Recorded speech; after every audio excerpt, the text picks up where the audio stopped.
You shouldn't have friends that only like you for what you do for them. Let's be honest, like positive vibes only, no negativity. That is keeping a clean environment.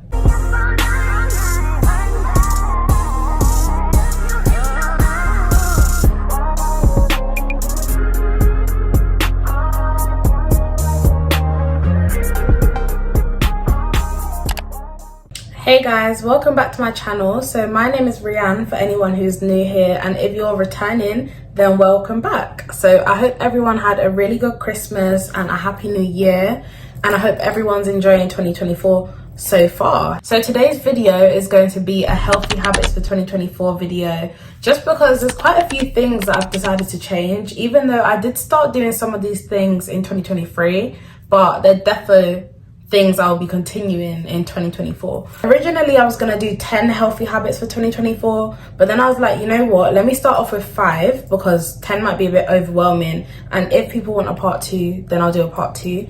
I've got everything written down on my iPad and in my journal, just because I know if I was just doing it off the top of my head, I would forget. So if you see me looking down at any point, it's just me trying to refresh my memory. So the first healthy habit is pretty simple, but like it does make a big difference to your day. So it's literally when you wake up in the morning, making sure that you open your curtains and that you're making up your bed. If you open the blinds in the morning, it just really wakes you up for the day, especially if the sun is shining, look outside, and it just motivates you for the day.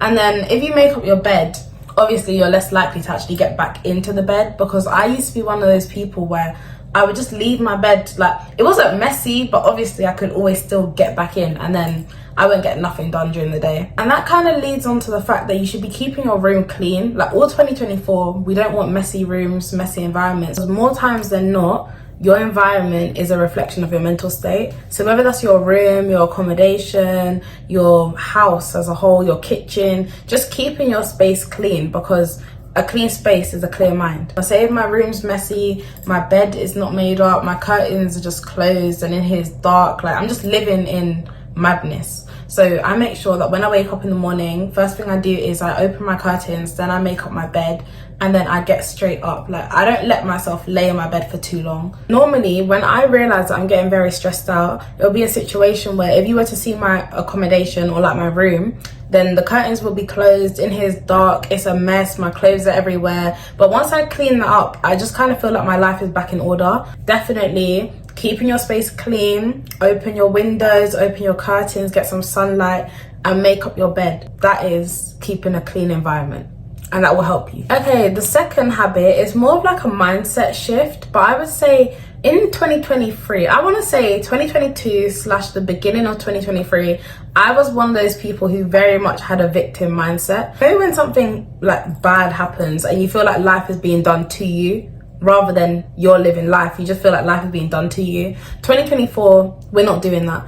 Like obviously it's okay to feel sad, feel angry, like feel it, but don't live it. Like don't live in that emotion for longer than you need to. Like for example, say something goes wrong in the morning. Okay, cool, like your morning wasn't as great as you wanted it to be, but it's not a bad day, it's not a bad week, and it's not a bad life. Because I can admit in 2022, I feel like I was such a negative person. Like, I don't know how my friends even liked me. I was just so negative. Positive vibes only, no negativity. And with that being said, obviously this was not one of my like points that I was gonna make, but it just crossed my mind that there's actually ways. Say if you feel sad, so I know what makes me happy. Like I literally sat down one day and I was thinking, what things do I enjoy? So I like trying out different hairstyles, I like talking to my friends, I love baking. Guys, when I tell you baking and cooking, it's like therapy to me. So find something that you enjoy doing. So when you find moments where you don't feel the best, go and do something that you enjoy and you'll feel better. And then my third habit that I am definitely continuing in 2024 is trying to look presentable, because say in my first year of uni, I would go outside looking however, and I'm one of those people where I realized if I don't look good, I won't feel good. And when I don't feel good, I don't do good. Obviously, everybody is different. Some girls, it's their nails, some girls, it's their lashes.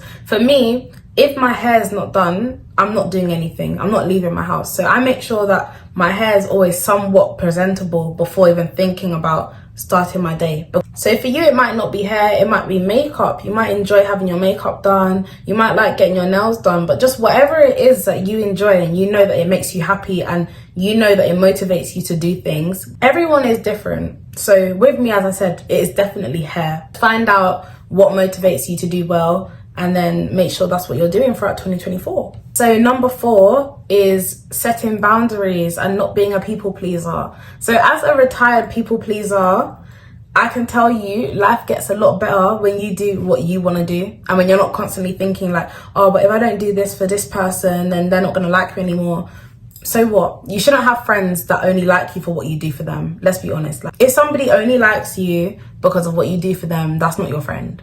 They're using you. Like, that's just what it is. So that took me a long time to learn, but life got better once I just started doing what I wanted to do. And when it comes to setting boundaries, that's stuff with like, say for example, say dating somebody, you might not want to go out after a certain time and not negotiating that boundary once you set it. Or for example, with your friends as well. You can set boundaries with family, friends, boyfriend, husband, like whoever it is, just set your boundaries so that they suit you and stop negotiating everything for everybody else. Like, you cannot accommodate everybody in your life at your own expense. Like, you just can't live like that. And then my 5th point, I actually took this from my mom, because for years my mom has always said to me, what you put in is what you get out. So that means the amount of effort that you put in, that is what you get back. Or for example, my mom used to use it in the context of food. So say if I said to her, oh, I feel really tired today, my mom would then say, well, what did you eat? 9 times out of 10, when I feel really trashy and I just feel really tired, I was eating junk food and not eating healthy food. So what I put in my body is what I got back out. If you don't put effort into your friendships and you don't see the friendship flourishing or the relationship, then what you put in is exactly what you got out. So that's a saying that literally applies to so many things in life. And I just feel like once I started using that terminology to kind of look at situations in my life, a lot of things got easier. So shout out to my mom for that.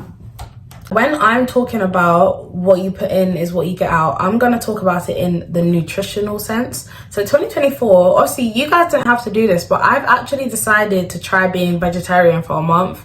I've done it before and it wasn't that hard. Like, now that I've done it again, I don't find it that difficult. And I'm just saying, don't be filling your body with loads of junk food every day. Go to the gym if you want to. Even if you don't go to the gym for like weight goals, you can go for your mental health and stuff. Like, you don't have to go to the gym purely to lose or gain weight. You can go just for your sanity. Another thing I did when it came to looking at what I'm letting myself consume is, once again, you guys don't have to do this, but I don't follow pages like the Shade Room, the Shade Borough, because I'm very mindful about what I take in now. Like, I don't want to wake up and be seeing gossip on my page every day. Like, I just don't really. Now when I go on Instagram, I see like the podcasts that I watch. So those are normally like Christian podcasts, or like, you know, just like motivational podcasts. Another thing that actually helped me dictate what's good for me and what isn't is just the phrase that everything that you do, everything you consume, everyone you speak to, everywhere you go,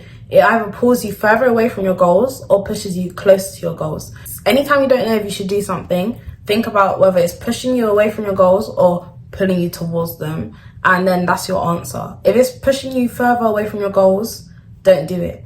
If it's pulling you towards your goals, go for it, kind of thing. So that's how I weigh out what I want in my life and what I don't want, what I want to see, what I don't want to see, who I want to speak to and who I don't want to speak to. So those are the 5 healthy habits that I'm adopting in 2024. I hope this is useful to somebody. This video is very different because I never in a million years would have thought I would be sitting on YouTube giving people like advice on how to be healthy and like new habits that they should adopt. Like, I would never think I'd be doing this, but I hope you guys enjoyed this video. Don't forget to like, comment and subscribe, and I will see you guys next time. Bye.